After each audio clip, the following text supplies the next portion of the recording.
Iran is on the brink. The streets are out in open rebellion. The protests erupted across the country, spreading through 31 provinces and at least 110 cities. What started out on the 28th of December as an outcry by the shopkeepers in Tehran over a collapsing economy there has transformed into the most serious internal challenge that the country has faced in years. And the state appears to be losing control. A regime cornered by its citizens is now blaming US President Donald Trump for creating discord. The internet has been switched off. International telephone lines have been cut. Iran's authorities are trying to seal the country off from the world. But the anger on the streets is also boiling over. 13 days of an unrelenting protests on the ground. Iran's supreme leader now addressing the nation. His speech was a direct attack on the United States. Khamenei blamed the unrest on US President Donald Trump, accusing protesters of acting as foreign agents, claiming rioters were destroying public property. Listen to this. Let him, Trump, run his own country if he can. In his own country, there are all kinds of incidents going on. The Islamic Republic was established with the blood of several 100,000 honorable people, and it will not back down in the face of those who engage in destruction, nor will it tolerate mercenaries serving foreign powers.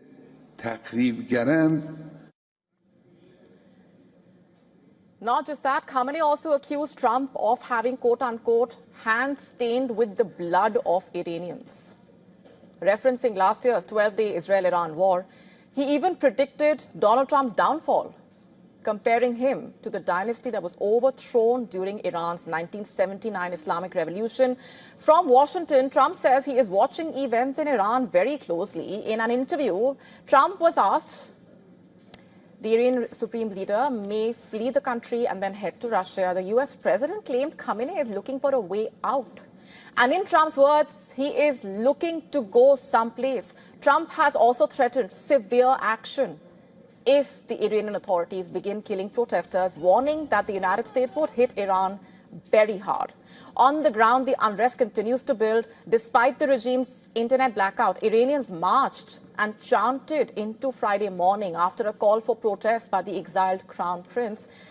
He also called for another round of protests in Iran later tonight. State-owned Iranian media aired images of scorched buildings, burnt buses, debris-littered streets, blaming the rioters for the damage. At the same time, short videos shared by activists appeared to show protesters gathering around bonfires, chanting against the government in Tehran and other parts. The protests have also become a test of whether Iranians will rally behind the son of the Shah ousted in 1979. Some crowds have also chanted in support of the Shah, reflecting just how deep the anger really runs against the current government. In a social media video, he thanked protesters, renewing his call and asking protesters marching to join together to create larger crowds. My fellow countrymen, I am proud of all of you who took to the streets across the country on Thursday night. To all of you, I give you my thanks. I invite field leaders in the protests to try to get the crowds to join together so that the crowd grows even larger. And according to human rights activists, at least 45 people have been killed, more than 2,270 detained. Protesters have flooded major avenues in Tehran, including the Ayatollah Ali Boulevard there, with crowds and vehicles honking in support. Social media images showing demonstrations in Tehran, Tabriz, Mashhad, Isfahan, with chants of death to the dictator and death to Khamenei. In Isfahan, a building linked to Iran's state broadcaster was set on fire. Other visuals showing rioters clashing with the security forces, damaging public property in Mashhad. Iran may have cut the internet there, but the message from the streets is loud and clear and impossible to silence. Political heat rising in India's poll-bound state of West Bengal. A raid on the political consultancy IPAC by the Enforcement Directorate, India's premier agency responsible for investigating economic crimes, has put the Chief Minister Mamata Banerjee on the offensive. In a massive show of strength, she spearheaded a huge protest march in Kolkata. Senior party leaders, ministers, members of parliament, members of the State Assembly, thousands of TMC supporters marched with her. Addressing the gathering, in fact, she alleged that India's Home Minister received money accrued via coal smuggling from a BJP leader. The TMC chief threatened to release a pen drive containing that proof, she claimed, if the BJP continued to trouble her. Here's what she said. জগন্নাথের থ্রুতে টাকা যায় শুভেন্দু অধিকারীর কাছে আর শুভেন্দু অধিকারীর থ্রুতে টাকা যায় অমিত শাহর কাছে শুনুন আপনাদের ভাগ্য ভালো এখনো যে আমি চেয়ারে আছি বলে না ওই পেন ড্রাইভ গুলো বাইরে বের করে দিই না বেশি লাগালে কিন্তু বলে দিচ্ছি আমার কাছে সব পেন ড্রাইভ করা আছে আমি কিন্তু ভান্ডা ফাঁস করে দেবো And this comes on a day when 8 TMC members of parliament, including Mahua Moitra and Derek O'Brien, staged a sit-in outside Amit Shah's office in Delhi. Tempers flew high as the TMC MPs were dragged by the police, detained and taken to the Parliament Street police station. A day earlier, the TMC's local level leaders, in fact, hit the streets across the state. On the other side, the BJP's female wing held a counter-protest in Kolkata, holding up banners with slogans like "File Thief Mamata," quote unquote. And this was a reference to the ED's allegation that the West Bengal Chief Minister had taken away files and electronic devices from the IPAC office while the raids were underway. The ED has alleged that IPAC, which is handling the TMC's campaign for the 2026 Assembly elections, is one of the entities linked to Hawala payments. It's a system where money changes hands via agents. Earlier, Mamata Banerjee rushed to the site and accused the BJP of using the ED for political vendetta. She blamed the Home Minister for orchestrating the raid. The Mamata Banerjee-led TMC has now sought relief from the Calcutta High Court. The TMC accused the ED of illegally seizing confidential data. The party has urged the court to restrain the ED and stop the agency from misusing and propagating documents confiscated during the searches. Today, drama unfolded in the courtroom when a massive crowd gathered there. After the crowd did not disperse, the Calcutta High Court adjourned the hearing to the 14th of January. And with the West Bengal State Assembly polls due in March this year and its key political consultant facing ED heat, the TMC is facing one of its biggest challenges ever as it seeks to win a 4th consecutive term in power. Thanks to Trump's policies, even America's friends are starting to turn their backs, starting with Europe, already strained since Donald Trump took office and began leaving NATO allies across the Atlantic feeling exposed and also sidelined in a way. Europe has now openly started criticizing the United States. In the latest, the German president launched a scathing attack on Donald Trump, urging the world to not let the world order be disintegrated into a quote-unquote den of robbers. That was basically a reaction to Trump's ordering of a raid into Caracas to abduct the Venezuelan leader. And renewed plans to obtain Greenland from Denmark as well. The leader said, and I'm quoting now, "The US is flouting international norms and in doing so is making the world more dangerous.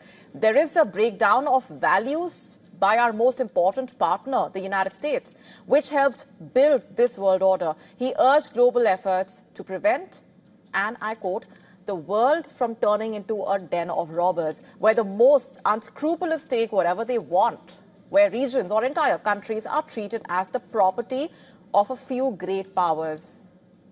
Those were the words used. As per a recent poll for public broadcaster, 76% of Germans surveyed now felt the United States was not a partner that Germany would rely on.